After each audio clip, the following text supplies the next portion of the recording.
The Olsinski Law Firm is an official sponsor of Top Bin 90, specializing in personal injury, criminal defense, DWI, family law, and workers' compensation. The Olsinski Law Firm provides professional, trusted legal services to clients facing a variety of challenges. With a team of experienced attorneys dedicated to protecting your rights, the Olsinski Law Firm is the legal support you can count on. Hi, I'm Justin Olsinski, the founding partner of the Olsinski Law Firm. Me and my wife started this firm back in 2010 with the sole purpose of providing excellent service to our clients, giving our clients a personal touch because we had worked in bigger firms where we saw that not happening. We handle criminal defense matters, civil personal injury, wrongful death, workers' comp, and family law matters. We have a team of attorneys that care about the outcome of your case, and we will fight to make sure that you get the justice you deserve. Hello and welcome to episode 59 of the Top Bin 90 podcast. We are live after a terrible, horrible Charlotte FC week. I said last week, 6 pointers. And of course, as soon as I say something, the exact opposite happens. We're going to be talking about both of those games tonight. We're also going to be previewing the Atlanta game here tomorrow, the U.S. Open Cup. These boys need some positivity, and hopefully they can bring it tomorrow. And then we'll also preview the New England game this Saturday. So a lot of soccer to talk about, and I have with me our co-host, Mr. Bam Maurer Media. How are you today? Doing all right, man. Doing all right. Nice. And we also have Mr. Billy McGee, a writer for both Top Bin and CSN, and you do some stuff with culture as well. So you're everywhere, my man. Yep. Love it. Nice. Well, let's talk about this, right? Charlotte, after an impressive win against New York City, go and I want to say not lay just one, but 2 goose eggs. 8 goals in 2 games, We were I saw a Nashville win. I'm like, okay, that's in my books. Like, that could happen. But against Orlando, 4 goals to concede against a team that had only conceded 6 goals so far this season, and in the manner they conceded them. Brian, let's start off with that game. Yeah, I think that's after the Nashville loss, Orlando's is what hits the hardest out of the 2, for sure. Like you said, if they had at least gotten a draw out of Orlando, the 4-2 in Nashville doesn't hit anywhere near as hard.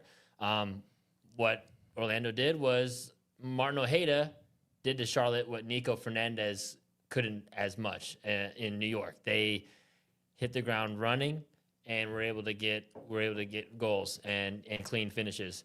That's what Charlotte couldn't get, or New York didn't get in that week, that game before. I think Charlotte kind of got lucky to get out of New York City with 3 points, and we called that out as well, right? I mean, they didn't have a shot for the entire first half, didn't control the game, and so what happened over the next 2 games was when other teams established control, they had their finishing boots, and that ended up with 4 goals in each of those games. So I think, for me, that's where it really comes down to. At some point, Charlotte has to figure out how to establish some more control on the road, especially early in games. I think that's one thing that I talked to Westwood about before they went on this road trip, and he said, hey, like, one of the big things for us is to establish some control early, come out of the gate, firing, being physical, and establishing our presence out of the gate. And that's, for me, what I haven't seen really all that much. In Orlando, a little bit better than in New York or Nashville, but still, I just feel like they've been behind the ball too much throughout this entire road trip. And, one of the things we talked about on the previous show was, being able to see Luca de la Torre from the start. He had that opportunity, Billy, against Orlando, and, it just didn't really make a difference. I want to say part of it, too, was just the manner in which we played in that game as well. Yeah, I think that in general, like, whoever has been starting as the third midfielder this year hasn't really given Dean a reason to continue rolling with them. Like, I talked about that in Stock Up, Stock Down this week, where, like, it's been with a different starter almost every week that we haven't had a repeat starter since the first Nashville game and before that, when it was Diani. So we've had a different one every week. It changes the dynamic a little bit because, like, none of them are the same player. They're slightly different profiles, so it changes it, and it's harder to get that chemistry game after game when you're just constantly rotating the midfield like that. Yeah. Anything you want to add on that as well? I mean, I think it's just a matter of Dean trying to figure out who is going to take the reins and actually take control of those positions. He likes to, push the idea of competition and really harnessing that. And right now, all three of those guys, I don't think, like you said, none of them have established like, hey, I'm the starter in this midfield. And I think, there's a couple positions along this, the back line, the forward line get as well. into that as well. Like, yeah, I feel like there's multiple positions where nobody's really established themselves as like the clear number one or number two. Yeah, and I'm just going 3 goals unanswered in that second half as well. That's, to me, that's the frustrating part. Like, again, we're gonna mention cohesion and continuity. I'm like, I've yet to see that this season, and so obviously also a bit of a makeshift back line with Andrew Privet and I was about to say Patrick Morrison Ajimong, and so how much blame do you put on this back line for that match versus actually, Orlando kind of stepping up? It definitely takes a decent amount. I think it's a lot of the different 1v1 situations. And I think actually Nashville, it was very clear to me when I rewatched that game where like if Privet stepped forward, they just weren't recovering quite quick enough. And they like somebody was getting out of position and leaving a gap and numerical advantages for the opposition. And this happened in both games, I think also. And I think it's a combination of just them not really seeing who's supposed to step when and who's supposed to cover behind and all those kind of things. And it requires reps. There's the only way to kind of establish that. And I think that's one thing that Dean's actually mentioned with Rodolfo Aloco as well, is like he just needs the reps to kind of catch up to speed. Because I don't feel like Aloco's two-way play is quite there. You can kind of see what he is capable of in the final third and the attacking third, especially when he gets into space. But I feel like there's been times when he hasn't quite stepped back fast enough positionally, defensively. And I think that's across multiple positions. Again, Morrison and Privet kind of trying to get a gauge of where they're supposed to be. And then that also trickles to Toffolo and Byrne. Like, they're all trying to get a sense of where each other are supposed to be at different times. And then you mentioned like the third midfielder is constantly being rotated in and out throughout all these games. So they're just all kind of, I feel like everybody's a little bit off in terms of who's supposed to be where when. Yeah, absolutely. Just speaking on Aloco as well, Billy, you could still kind of raw, I want to say that very first play, that opportunity he had in Orlando where he took on 2 players, got off, and then just whiffed the shot, it's kind of a good depiction of like, there's that talent there, but it still needs to be molded. Yeah, like he's not, like you said, he needs to be molded. He's not a finished product to where like he will do something incredible, and then when it comes to finishing or when it comes to something else, he'll do 90% of it really well, and then you'll see how he's still not quite there for the other 10% of it. He'll mess up just occasionally, but like the rest of it, it's promising. It looks good, but he's just not quite there yet. Yeah, absolutely. And we talked about the set piece coach, coming in, and he's made a difference. He made a difference 100%. In that game and in Nashville as well.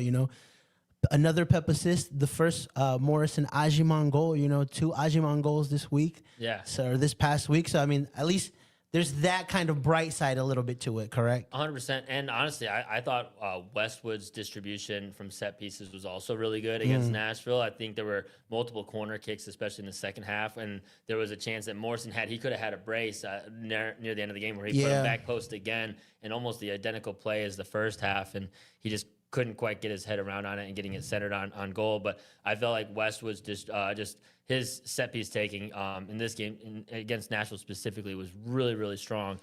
So there's some positive signs. It's just a matter of putting all these kind of pieces together. It's like they've put a lot of emphasis on set pieces, and it feels like the open play has now taken kind of a backseat a little bit. So it's like, how do you balance being strong in set pieces, but also making sure you're also controlling the game in open play with the ball, without the ball?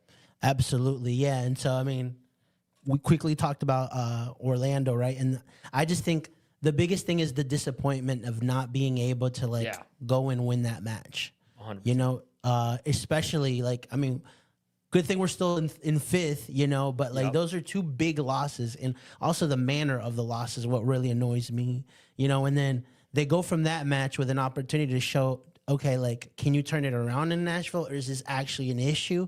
Right. And so can we see some sort of consistency? And first of all, you go into that match without Wilfred Zaha, right? Who's got injured. No Kessler, no Tim Ream, and Billy, your thoughts on that Nashville game? It was a tough watch. Like, I think Dean mentioned it too. He's pretty honest. It could have been 3-0 the first 20 minutes. Yeah, like, I mean, he seemed pretty defeated almost in the press conference. I mean, the first thing he said, he pretty much was like, yeah, they could have put us away immediately in the first 30 minutes. And watching it, it's pretty evident. Like, they could have had two before they scored the first one. They should have been up multiple goals at half. Kind of got lucky with the goal that Charlotte scored like right at the end of the half.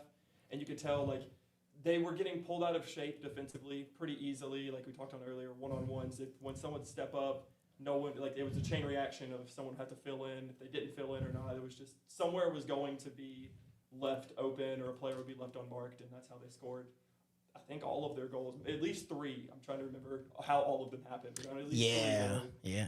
I mean, the one with Andy Nahar just kind of cooking Kerwin Vargas and the ball he put through, I was like, oof, this is... And then Hani Mukhtar dummies it for like a 30-yard. It still goes another 30 yards on top of it to Surge. It's a ridiculous goal. It's a ridiculous goal. You know, obviously, I mean, like, Nashville, to me right now, is probably the best team in MLS right now, or right up there, top two, right, easily, you know, and you could tell that, like... And that's where, like, we go back to the frustration of, like, man, we're in year 3. Like, why, if this is what you preach to us, that we're going to be a top 4 team, continuity, cohesion, and I'm like, it doesn't look, I don't see that, you know? And so, obviously, also, Archie got his first start, you know? And so, just a very tough game to kind of get minutes in. Yeah, I mean, he had 2 touches in almost 60 minutes. I think, What did I say? We talked a little bit. I was like, I think he might have gotten 3. You know? No, he had 2. I looked it up after the game because I'm kind of keeping track of everybody when they start and stuff like that. And then, I mean, it wasn't like Tokulmadi came on and had a whole lot more. He had 8. So the striker position had 10 touches total in this game. So Lord. I think if there's one indicator of just like how difficult it was for Charlotte to progress the ball consistently and actually like feed their attacking players, I think that's a strong indicator right there. If your 2 strikers for 90 minutes get 10 total touches, they're just not being involved in the game at all. And so I think that was one strong problem. Also just, again, like Billy said, the 1v1s, there was the first goal where Privet steps, Mukhtar identifies it, is able to get the ball wide to Qasim, and by then it's a 3v3. And then Qasim on the second, Qasim honestly had a great first half. He cooked Burn and then dribbled it straight past Bronico through the middle, took essentially a diagonal dribble through multiple Charlotte players to then create a numerical opportunity on the right-hand side going left to right.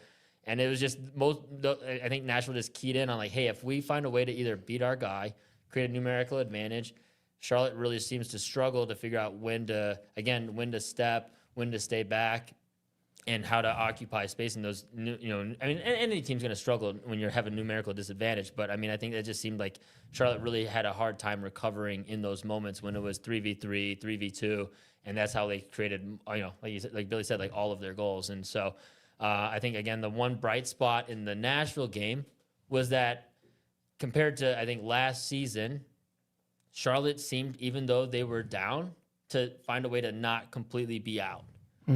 To be down in Nashville, not an easy spot to be, especially when you're going against a team that just went to Estadio Azteca and won for the first time in MLS history. You know they're feeling themselves, right? Like no other MLS team really has, besides maybe Seattle in 2022 when they went and won CCC. So to go down 2-0 in Nashville, the fans are chanting, it's going crazy. It's not an easy spot to be in, but then to find a way, get a shot, take your one shot on goal, be efficient with it, get back into the game 2-1, go into the half 2-1, be like, hey, we still have a chance. We've definitely been behind the ball the whole half. Yeah. But, like, we're still in this. Yeah. And then to go down 3-1, like, okay, we're probably cooked. But they stay in it. BL, again, just steps up big. Strong finish, weak foot. And then gets them back in it again, 3-2. You're like, okay, this team has been, again, behind the pace a little bit, found their footing better in the second half, but to still be within a goal, again, in that environment, obviously it's a huge letdown to give up the 4th, but I think for them to fight back twice, there's some optimism and positivity you can take away from that in this moment. Again, it's shadowed by the 4-1 Orlando. If that doesn't happen, you're like 4-2 and they fought back twice and kept it close in Nashville. It's a competitive with game. no Zaha as well. Exactly. You know, and so I think that's where like the other parts of this team is like where we can see the like you mentioned, the positives or the things that you can kind of pull a little bit, right? Yeah. Because, okay, they were able to pull a goal back because they have a set piece coach. Yep. Right. And so phenomenal set piece. Morrison gets on the end of it. Right. And then the second part of that is, you have a quality DP Yeah. that can pull you back into a game Yep. like a Pep BL. Right. Yeah. And so these are two things that like you could take positives, like you mentioned, but then you have to play better than what you're showcasing here. And Yeah. like that was the one thing, like, I'm glad you mentioned that, because there was like, okay, those are some things that you can take, but then again, like, we need something to build off of. We can't just have an inconsistent team. And so I think Tag Seth called out Wilfred Zaha and he didn't show up, And so, I mean, he not showed up, but he wasn't available to play. And so, Billy, Nashville just looked like the better team that day. Yeah, I mean they look like the best team in MLS, one of the best teams in the continent. Like they're extremely good. I mean, it's us playing them twice without Zaha both games it's rough. I mean, it's unfortunate, but that's how it fell, and he would have really helped. But yeah. Yeah, and then I guess Morrison Ajiman kind of scores a goal, but then both of the games that he scores, they let 4 goals get past them.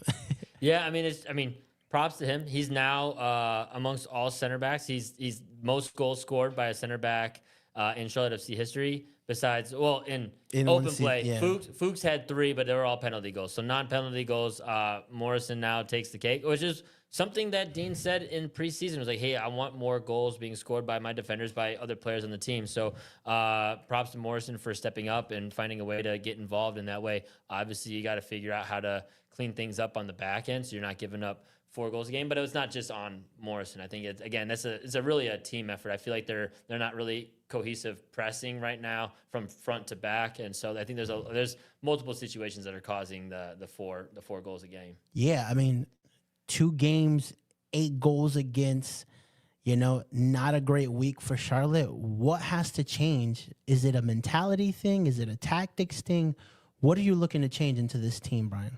Yeah, I think mentality is a big part of it. I think that was one question that I approached last week, was like, hey, can they show that they have a mentality evolution, sort of like after what we saw in New York, against the ball a lot, still finding a way to fight and get a 2-1 result in a situation where you probably shouldn't have been in that game, but you got fortunate and you came out with all 3 points, and having the mentality to take, that opportunity and run with it. So I felt like that was supposed to be something they were supposed to build off of this week, and they fell apart. And so I think the big thing is getting back onto the front foot in terms of just, mentality, starting out of the gate hot.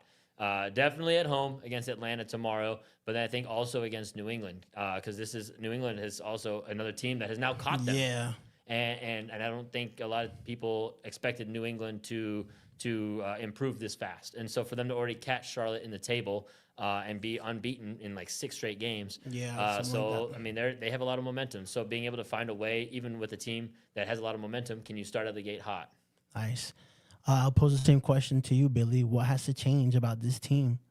I'd say it's like you said, it's mentality thing, and then also just keeping like your shape and knowing what to do. If someone steps, filling it, like don't leave the open gaps for them to take the shots, which is like 4 goals. I mean, you can't allow 4 goals again. And Atlanta's probably a team you could bounce back against that with. They've scored 9 goals this year in MLS play, which this isn't MLS, but it's an MLS opponent.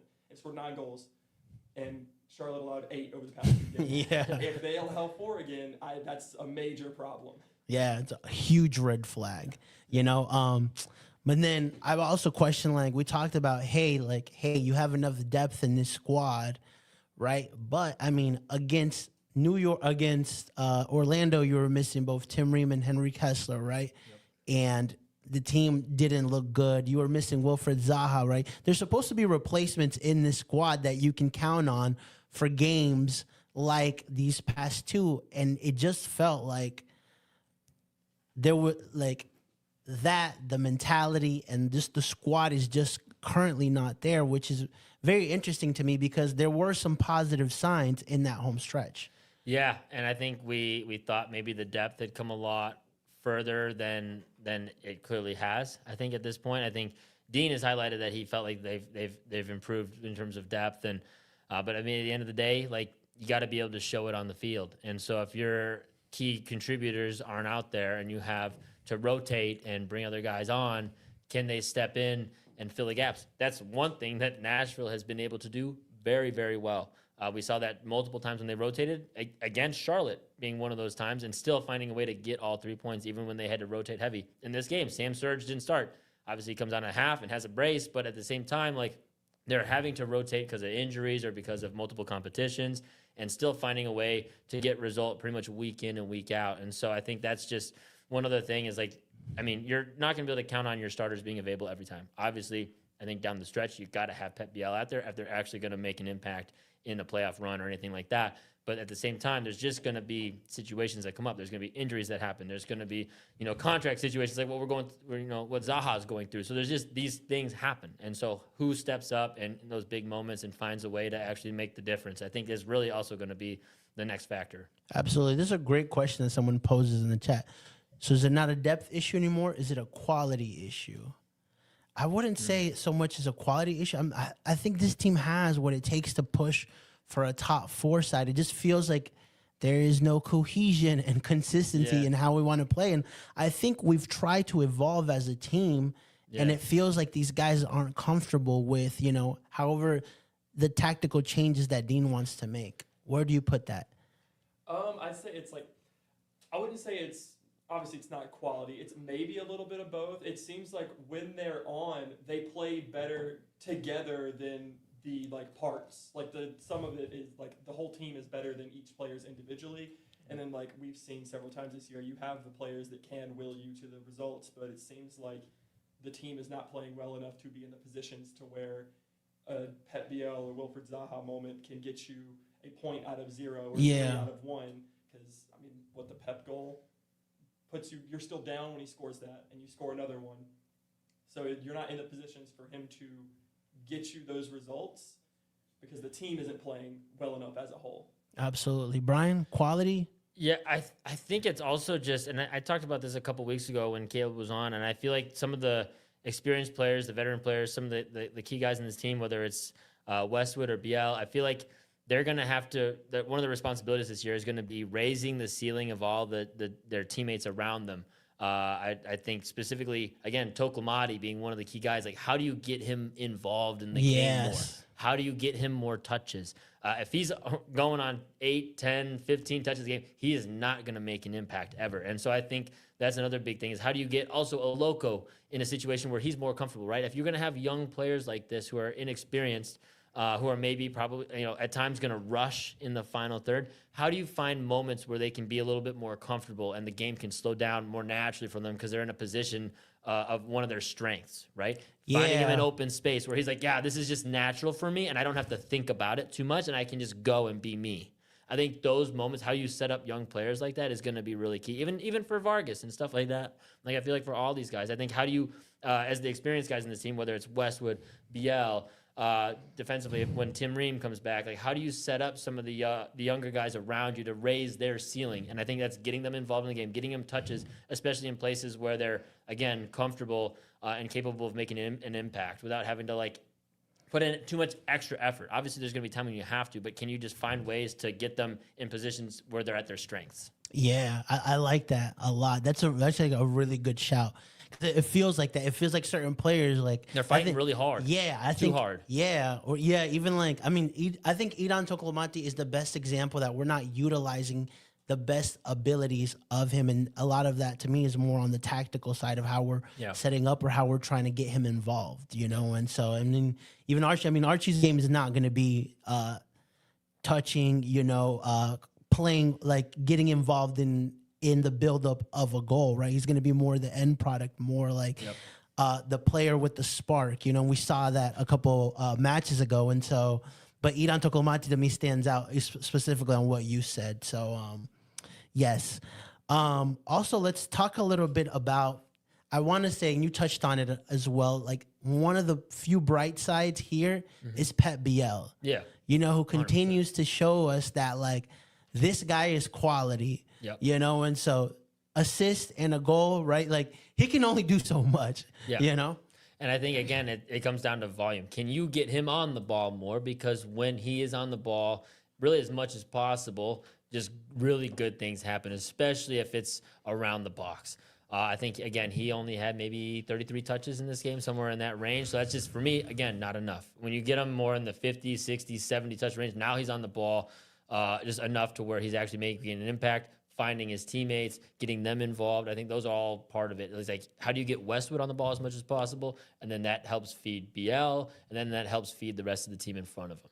Yeah, I mean, it felt like there were, I think in moments like the game against Nashville, Billy, you could have used a second quality DP like a Wilfred Zaha, right? Yep. When it's 3-2, when it's 2-1, right? Like, he can kind of get you back into the game, just like Pep did. Pep got us back into the game. Maybe Wilfred Zaha, pulls out a point for us. Yeah, like even with if he's there, it helps out someone like Pep too. Because if Pep's the only one, That's true, being creative, doing what he's doing on the ball, they're able to key in on him more. If everyone else is not up to standard for what they are expecting, if you have Zaha out there, then you have two guys you need to focus on between that, and it splits the defense's attention instead of just keying in on Pep. And that goes again to what we talk about, the importance of signing good DPs, because Leo Labata didn't play against Orlando, got a couple of minutes against Nashville, but, we're not really expecting, there to be, a local has come in and he's kind of done, in terms of what we can expect from Leo Labata. And so I guess my question is, where are we looking for in terms of getting more production or somebody that can change the pace of this game if it's not going to be Pep Biel and most likely not Wilfred Zaha after, after the stop before the World Cup? Well, obviously before the World Cup, they can't sign anybody, so it has to come from within the club. And I think then the next obvious name that stands out to me is Luca De La Torre. I mean, he's the new signing, came in on close to a max TAM. I think he's probably been maybe one of the more, obviously it's still in his early days with the club and he's signed to a long-term deal, but I'd say he's probably one of the bigger disappointments from just the so fan far. base in general, just in terms of hey, he was really the signing that seemed like, okay, this is going to be one of the key pieces that helps evolve this team, especially in possession. And so I don't think we've quite seen enough yet. I do agree with Dean that in Orlando, there were definitely some bright spots in terms of how they progressed the ball and controlled it at times. Obviously, when you give up the goals they did in bright moments, it overshadows what they did on the ball. So, and that's the caveat. And you also can't the discount. volume, 4 goals. Come on. Yeah, 100%. And when you're down, there's also the caveat that the other team is maybe more willing to let you have the ball because they're already up. Yeah. And so when you're up 3-1, you're less feeling the pressure to have to get the ball all the time. And you're willing to kind of let a team play with it as long as they're not being super dangerous. And so that also plays a role. So there's a couple of caveats there. But I think figuring out how he, again, it comes back, I think you mentioned tactics. How do you get Luka in a position to where he feels comfortable? I do feel like his connection with Westwood is getting better. I remember seeing him in his early minutes. Him and Westwood would occupy the same space.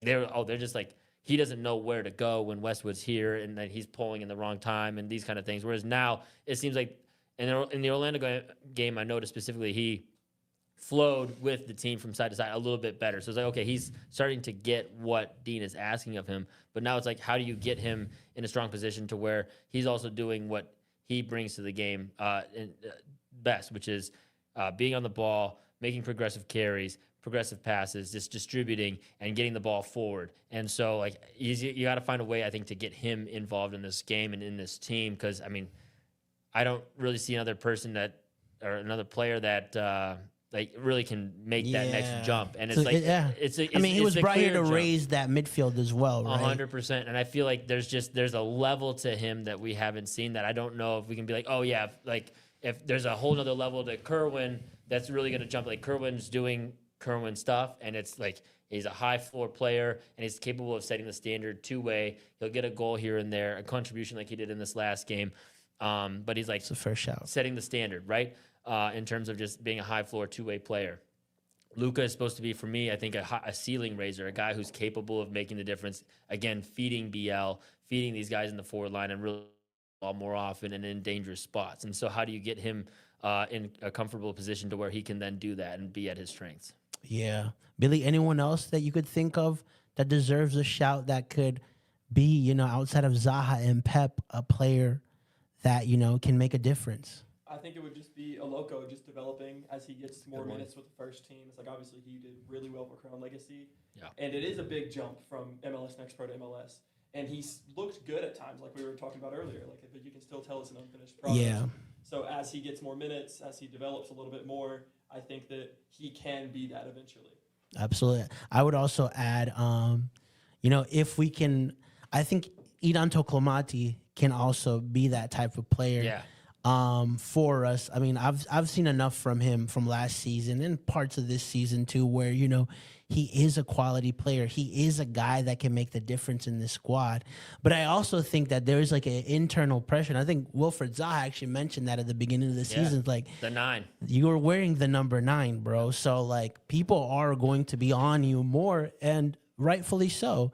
Because I think he could turn that and actually take his game to the next level. And he's like, I can bet on that horse because I know that the qualities are there to kind of raise that level as well. Yeah, I think it just comes down to like, can you find ways to, again, for him to combine with his teammates? I think too often right now, a lot of his possession and times on the ball is Westwood launching it from in deep over the top to him, and I don't feel like that's his strength. I mean, he's capable at times at helping out 1v1, but I really don't feel like that's his strength. I feel like his strength is figuring out how to combine with a teammate and then finding the space after the pass is made and making the off-ball run and the movement around the ball and in possession in those combination situations, which I don't feel like we've seen enough of from anybody, really.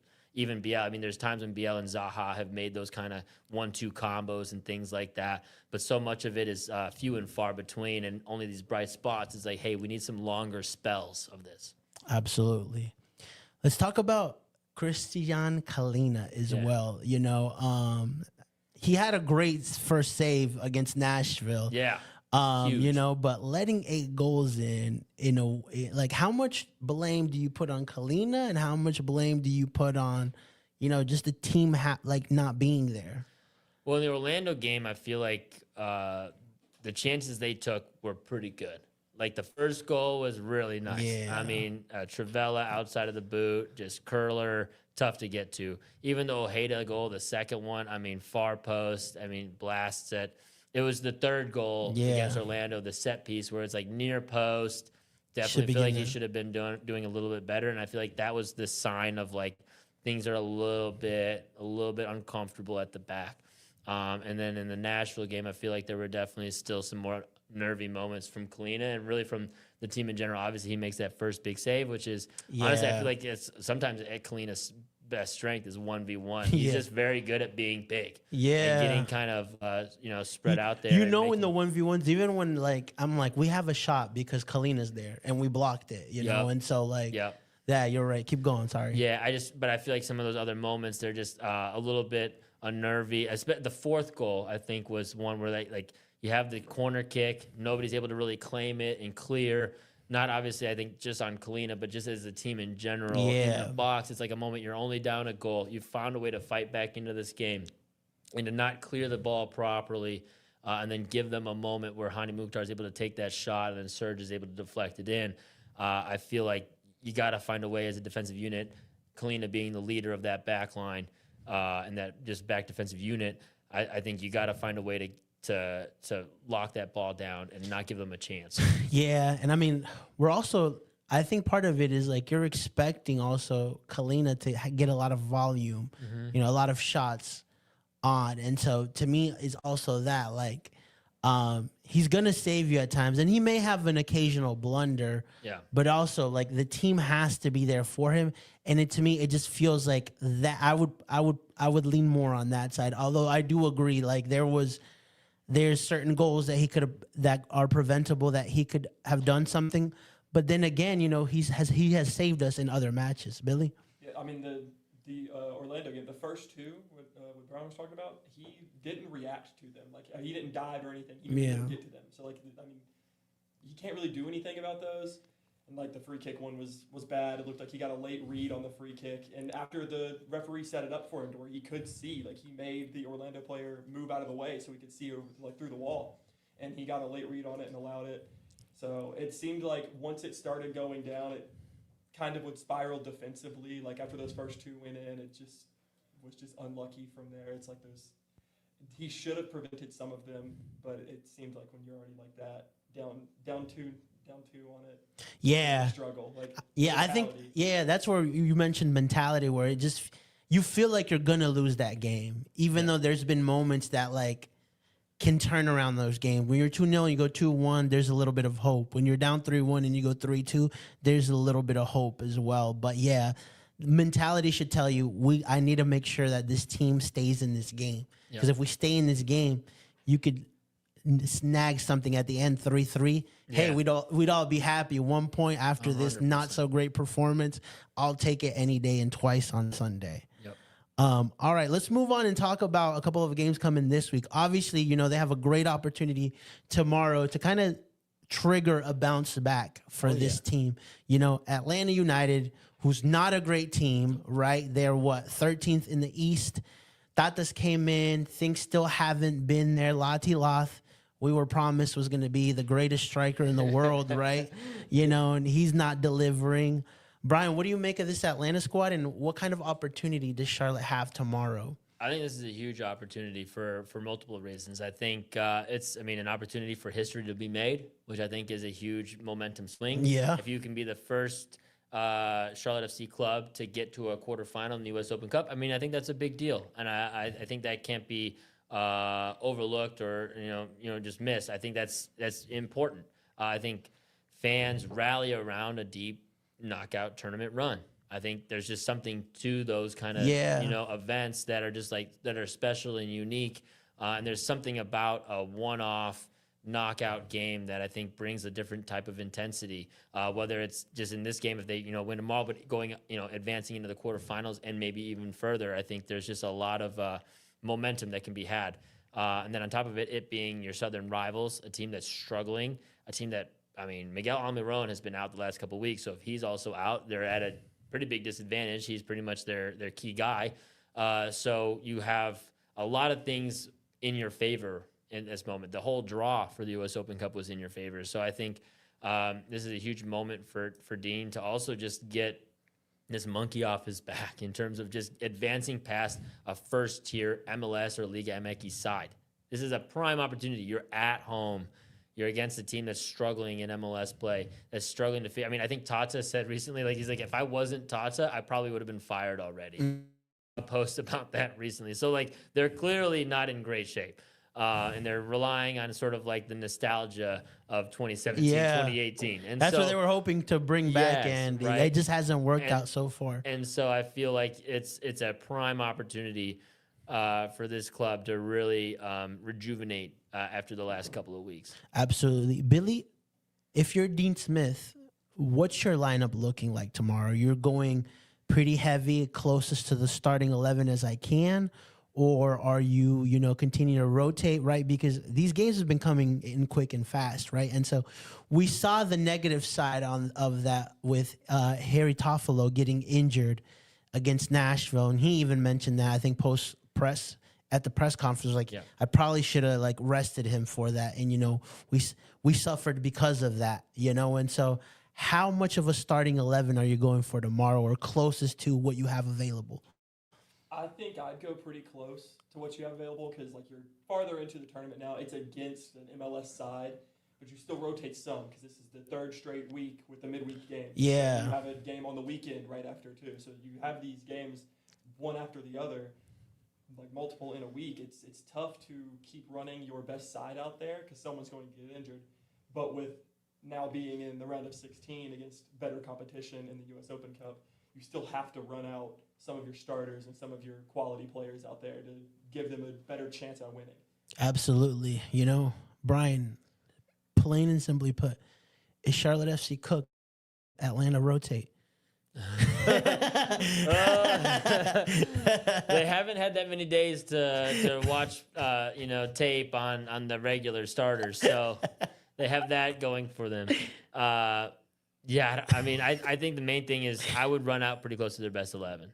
Yeah. I feel like this is a real must-win I, game. I think it's this Atlanta game for me is 100% a must win, right? Because and I think it's more important than the New England game. I think you can lose New England on the weekend and come home like the season's recoverable. We've already seen a way worse stretch and them recover. Obviously, you're not banking on a 9-game winning streak, but we've seen way worse longer stretches and them being able to bounce back and figure it out because the MLS season's long enough for you to be able to recover those points. yeah, and As long as you have home form that you have. absolutely, and I think if you don't beat Atlanta, it really hammers the pressure on Dean Smith. Yeah. You know, because we talked a little bit about the evolution of the squad and what we were waiting, and we're still not seeing that. Yeah. And now you have a golden opportunity, you know, like you said, to kind of like it's a long season, right? You everything is in your favor in this game to win. Yep. Right? You win that, right? You kind of buy not I don't want to say buy yourself some time, but like can continue to try to improve the squad to make it better, more competitive, you know, as we're heading into the deeper parts of the season, right? You're deeper into a tournament. But then the flip side of that is if you don't win, like, okay, like you start asking more questions, like why aren't we able to beat these games that, you know, are kind of, I don't want to say they're put on a plate for us, but they kind of are. Yeah, no, the draw couldn't have worked out any better for them to get to the quarterfinals. It was a perfect draw. Double home, and against, again, an Atlanta side that is struggling, probably one of the worst teams that you're going up against out of anybody in the U.S. Open Cup that's left in MLS. And then, double home. I mean, you got to get through this round. You got to get through this round. And I think it also goes back to sort of like the talk that we hear from Zoran and from Dean about like what the ambitions of this club are. Being similar to like Seattle Sounders, another, you know, the perennial mid-market team that really dominates in terms of MLS play and winning trophies. And one thing that Seattle Sounders did really well, especially in the early days, was they won U.S. Open Cup a bunch. They won it like 4 times. And then that kind of catapulted them to winning every other trophy that there is. And so I think, but it started for them really with U.S. Open Cup and just building that mentality that what Albert Rusnak calls the addiction to winning trophies. Like that's what it means to be a Sounder. And so I think to build momentum like that, it requires being in these moments, in these key games, and finding ways to get results. And then it kind of just snowballs from there. And so I think that's one thing that Charlotte just hasn't quite had. I think Tyler Miller kind of talked to us about it on the last pod. Is like you have to kind of get that momentum going of just being in these moments, getting the reps in, and then finding the ways to get the results. And, you know, obviously Tyler Miller said, and like the team believes in their ability to do that, but at the same time, you got to be able to show it on the field. It's not, you know, you can't just talk about it and say you can do it. You got to be able to show you can do it. And I think that's the big step now. Absolutely. And Billy, I feel like when I'm looking at the squad and what we can expect tomorrow, I mean, I'm looking at like where are the changes going to be if there are. Like I think about maybe Rodolfo Loco since I think he started the last 4 games, and we're going Saturday, Wednesday, So like these games are coming thick and fast, and so is he a player that you kind of rest, or would you start right off the get-go with him as well? I think that if you start him, he would have to be one of the earlier subs because, like you said, 4 straight starts for him, and those are his first or 4 of his first 5 games for the first team. And I would think maybe do you include Nubashe Berkimas in the team? He did well last time out. Granted, it was against Charlotte Independence. Yeah. Not quite the level of Atlanta United. But just to get the fresh legs, just that extra rotation in there, do you have him on the bench? I'm not saying start him, but have the extra options on the bench because there's going to be some rotation, even on the bench. Dean Smith hasn't historically focused that much on this competition compared to the league. Yeah. Brian? I mean, I think there's a chance that Oloco definitely gets rotated out. Granted, he has been the early sub, I think, in pretty much every game he has started. So he's That's probably fair. a little bit fresher legs. And at the same time, he's also 19. So, I mean, he's going to have legs for days just because, I mean, he's just young and capable. And so I wouldn't be completely surprised if he is starting again. At the same time, I do feel like this is an interesting and unique spot to maybe give Liel Abada another run out from the start. Another opportunity for sure. I mean, I don't expect Zaha to be a part of this team. I mean, he wasn't last year in the U.S. Open Cup. I'd imagine him and Westwood are probably strong rotations. I don't know.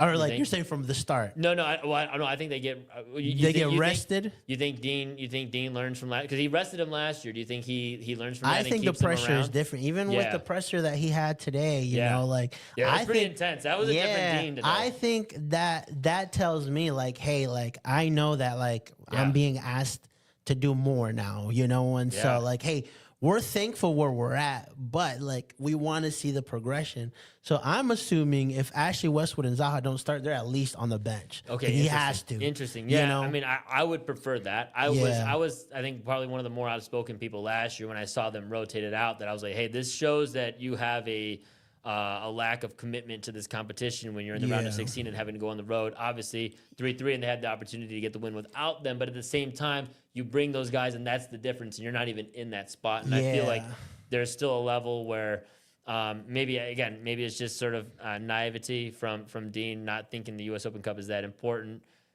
You know, first coming out, you know, overseas, but like, hey, it's like winning trophies here in the States matters, especially in a spot like Charlotte where this sports like city is craving victories of any kind. Absolutely. And Nashville's a good example. I They was won just the- about to say that. I was like, you know who utilized the Open Cup perfectly? Nashville, right?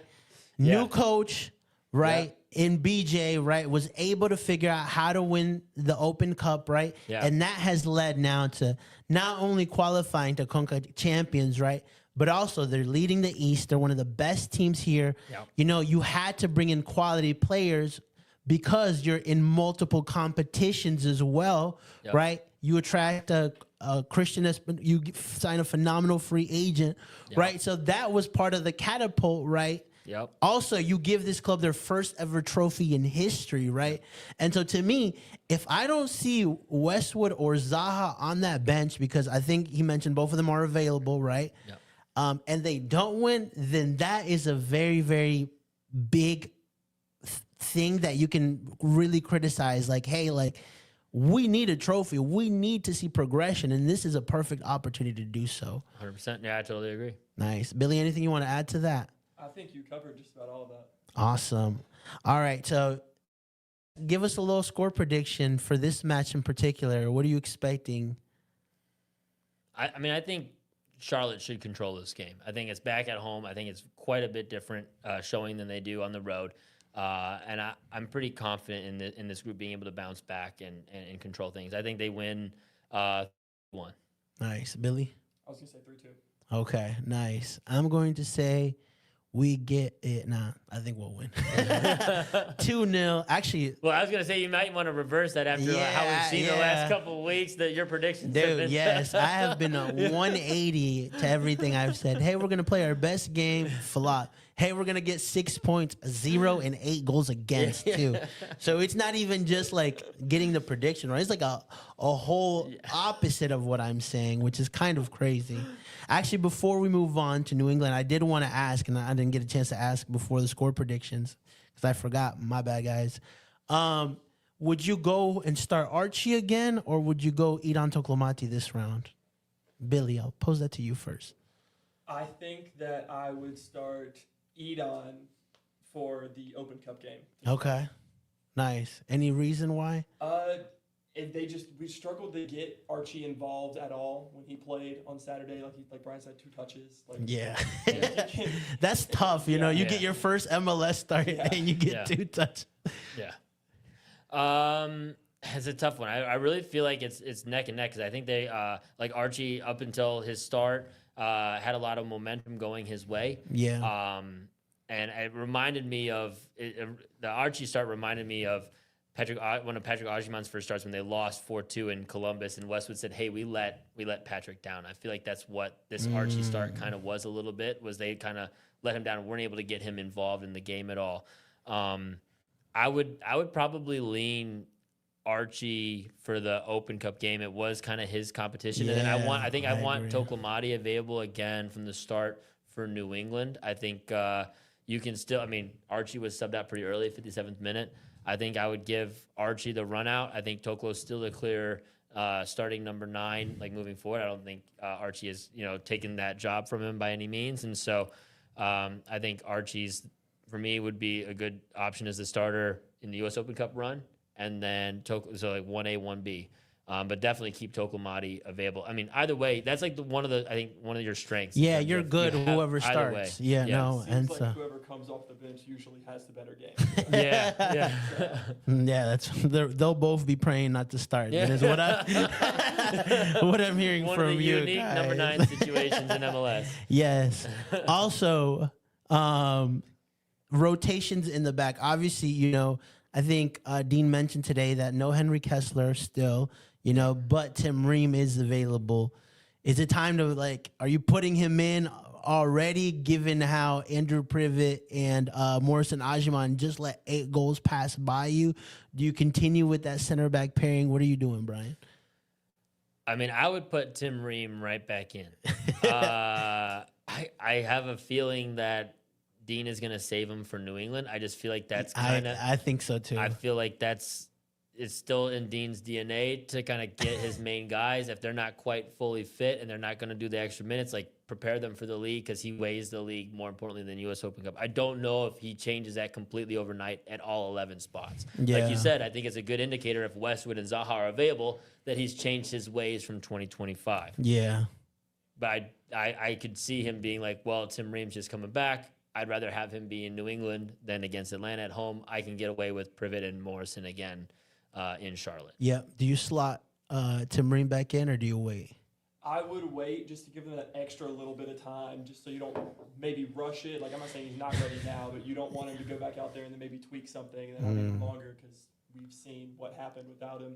I think if you don't slot him in, I think that just for the extra defensive help, Jabril Diani has to be in the midfield just to help out defensively. He's the strongest defender of the 3 that they rotate for that final spot. He needs to be out there to help out. Interesting. Okay. Yeah.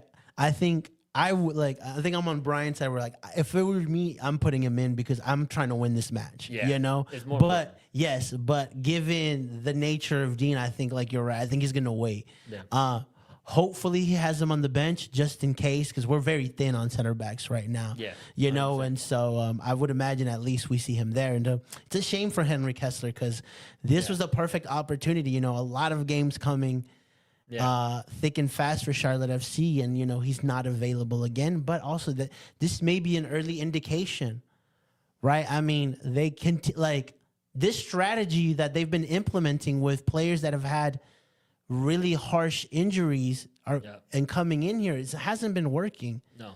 Eric Williamson last year, I'm not saying this is going to be the case for Henry Kessler, but this is not a good sign either. It's 2 injuries already in 2 months, 3 months. I mean, because it's 2 separate injuries. This is tendonitis, which is a completely different situation than what it was. I can't remember. It was a hamstring. I can't remember what his first injury was, but I mean, this is 2 separate injuries since joining the team. So yeah, and so not to knock him, right? But it's something that we need to be aware of. 100%. Right. Awesome. All right. Let's talk a little bit about New England Revolution, right? You touched on it a little bit. I think they're ahead of us now at least on the table as well. And so what can we expect, given how poorly Charlotte's been away from home? I mean, I think New England's going to feel comfortable in this game, or driven and capable. I mean, they've already shown it. I've been impressed with how quickly they've hit the ground running. They've got a new coach, a new, just concept and group of players. I mean, obviously still some of your key guys like Carlos Hill still kind of running the show. And it seems like I was kind of surprised, but he signed another longer term deal. And so Carlos Hill still bought in, even though he's seen New England go through the highs of record-setting points totals to the lows that they've had. So he's seen it all in New England, and for him to kind of recommit to New England, I think is a strong indicator of just how bought in they were able to get both him and just a lot of these other guys around him. And you're starting to see that with results on the field, 6 unbeaten in all competitions. Some new signings as well. And so I think it's just Brooklyn Reigns was an interesting offseason addition. But I mean, I think it all surrounds around Carlos Hill. Langoni is another name to watch. He's also come out. I think he actually is close to the lead in assists kind of out of nowhere. It was kind of disappointing from a fantasy perspective. we were keen in on Carlos Hill because he's usually the safe floor, but Langoni's been vulturing a lot of his assists. And so But yeah, I think they have a couple good different guys that can kind of make things happen, which Carlos Hill hadn't had in years past. I think he's had to do a lot of the work. Now he's got like Turkman at striker and just other guys around him that can kind of help out. And so it's going to be a challenge for Charlotte, but you've got to be able to show that you can be just involved in the game more and more, again, just establish yourself in your presence in the game, whether it's through physicality. I feel like that was another thing. Like Madrigal was like pushing Privet off the ball too easily. And situations like that, can you just win your 1v1 duels just from like a physicality perspective? Absolutely, yeah. I like how you said, like, Carlos Hill's been through it all, you know. Yeah. It reminds me of, like, remember when he got really upset that, like, they played that game? I think it was Salt Lake where it was, like, really snowing. Yeah. And he was like, these aren't football conditions. Like, we shouldn't be playing, you know. Yeah. So He's seen MLS through thick and thin. yeah, absolutely. And so, yes. And so, speaking about pressure, right? Obviously, these two games that we've just played, right? Like, it feels like the pressure has been a little bit more on Dean Smith. We see, like, we're gauging what the fan base is saying. We're gauging our expectations, right? And so, from that pressure valve, right, you know, how much of it do you think is warranted, Brian, when we're looking at, you know, Dean Smith in his tenure so far at Charlotte FC? I mean, I think you do need to mount pressure. I think pressure makes everybody better. Like, or you fall and you have to figure out what the next, course of action is. But I think, and I think that's really important, especially in a town like Charlotte, where it doesn't seem like throughout, not just Charlotte FC, but just sports in general, it seems like the pressure kind of steps off. Hornets being another recent example. Like, it seemed like people were just happy that they finished in ninth. Things like that. And I feel like I hear what you're saying. I slightly disagree in terms of, like, when you haven't been great and you get a little glimpse of good, then, like, that light gets shined on a lot, you know? But I think it just But there's no, like, around. it hasn't been, like, a consistent. So I get what you're saying, but also, like, let me, like, put that other perspective, but continue. Okay, no, for sure. I'll double down from the Panthers because they were like, people have been really, like, chill about them going from, like, 2 wins to 5 to 8. And it's like, yes, it's progression, but it's like, that took 3 years to get to, like, still under 500. Yeah, that's fair. What I'm saying is, like, the mentality, it just seems to be like, it's okay to, like, ramp up the pressure. It's not necessarily just a negativity perspective, but it's like, hey, like, we expect results. And you have to, and like, if the fan base doesn't demand it, then there's the ownership group of the club isn't going to demand it, and it can kind of trickle down from there. So I think you do have to kind of keep ramping up the dials and be like, hey, this was a good level. What's the ceiling? And the only way to do that is through expectations and kind of just keep demanding more. And that's not like, I don't think Dean feels that or wants to demand more either. Like, I'm not saying that, but I'm just saying, like, from a fan perspective, like, an immediate perspective, I think that's required as well. It's like, hey, like, the expectation is set by Zoran, set by Dean, set by the players. Like, we've seen it from multiple perspectives. Like, more is expected of themselves. And so it's more of continuing to demand that because that's what we as media have been broadcasting from them. Like, Westwood said, we're better than Nashville and Miami.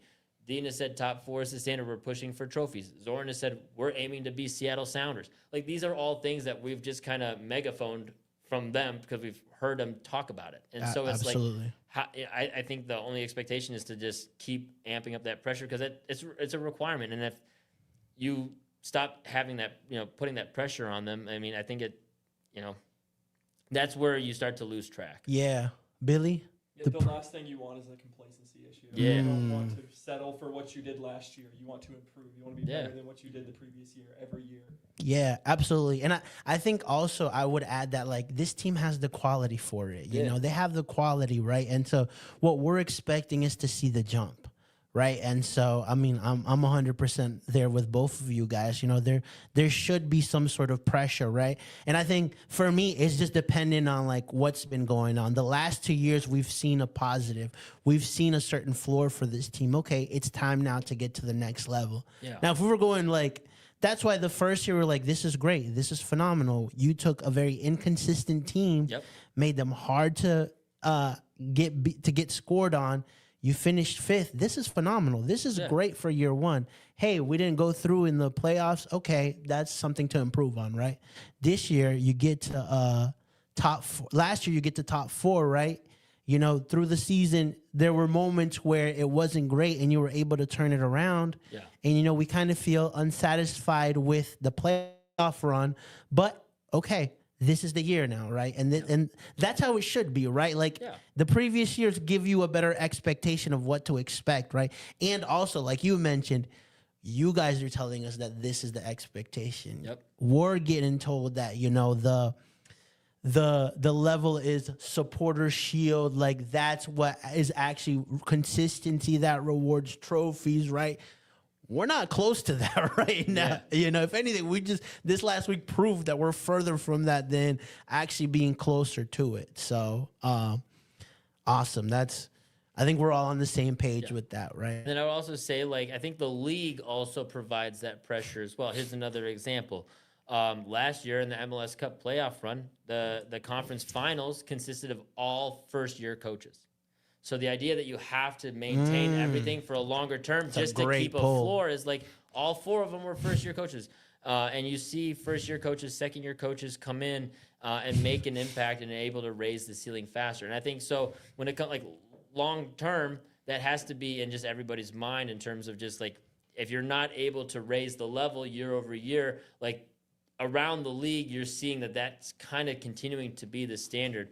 I think San Diego was another. I think that was another reason why New England made the changes they made. Actually, if we're talking about their upcoming opponent, I mean, they saw what San Diego did with Mikey Varas, and they went and found a U.S. men's national team like youth coach and started recruiting U.S. youth national team. But similar to what San Diego did, it's a copycat league, right? And so other teams are going to see the successes of others and start to kind of implement those little things. And I think absolutely, you know, that's a part of it as well. Is just because like you mentioned, like outside of maybe 2 or 3 teams that really don't invest in the league or like they're just kind of like floating by, everybody's trying to get better and everybody like there's a certain parity to the league. Obviously, you have Miami, you have more attractive markets, but that like it's not like it's, you know, Liverpool versus, you know, Huddersfield here. You know, it's everything is more, anybody can be anybody on any given day. But at the same time, I feel like sometimes the parity of this league gets used as a crutch. I feel like there are still teams that are pretty good year over year,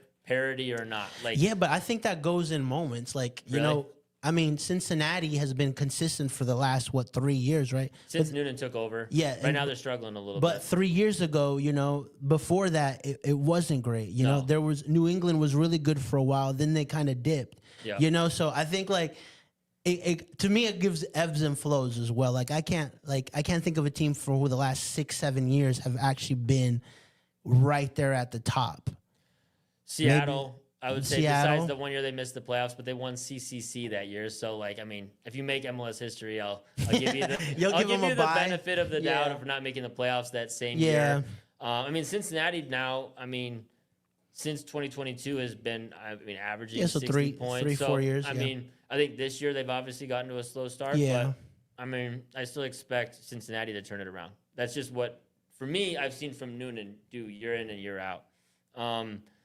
Bruce Arena, another example. Obviously, he had to kind of build San Jose up, but I mean, look at where San Jose is now. I mean, with only one DP on the roster, I think there's certain coaches and just people within this league that whether know it's the sporting, like they just know how to use the roster rules. They kind of like embrace what MLS is in a different way, and they can kind of just it's a good way of putting it. Embrace what MLS is. I think I think Bruce Arena is probably one of the best examples. I mean, he's done it for so long for so many teams, and just San Jose is just the latest. I mean, he literally came in there, took a bunch of college kids. They weren't even like really his players. He just came in and was like implemented a culture, and they just vibed with it almost immediately. And I think there's just certain people in this sport in this country that are just able to make that happen with the MLS constraints. Ironically, he offered himself to Charlotte too. Remember? I forgot about that. I forgot about that. Awesome. Okay, yeah. Then we're going a little bit over today. Yep. So we'll end it with some score predictions for this New England game. Obviously, we know we had a lot to talk about with what we've seen this last weekend. You know, pressure on Dean, pressure on these guys to start getting results, right? And so, New England game, Billy, what are you expecting? You know, I'm going to go hot take. I don't think they're going to allow 4 this time. It's going to be 5. Nah. With it being on the road, I do think it will probably be a loss. I'm going to go 2-1. Nice loss. I think 2-2. I think they turn around and get a point.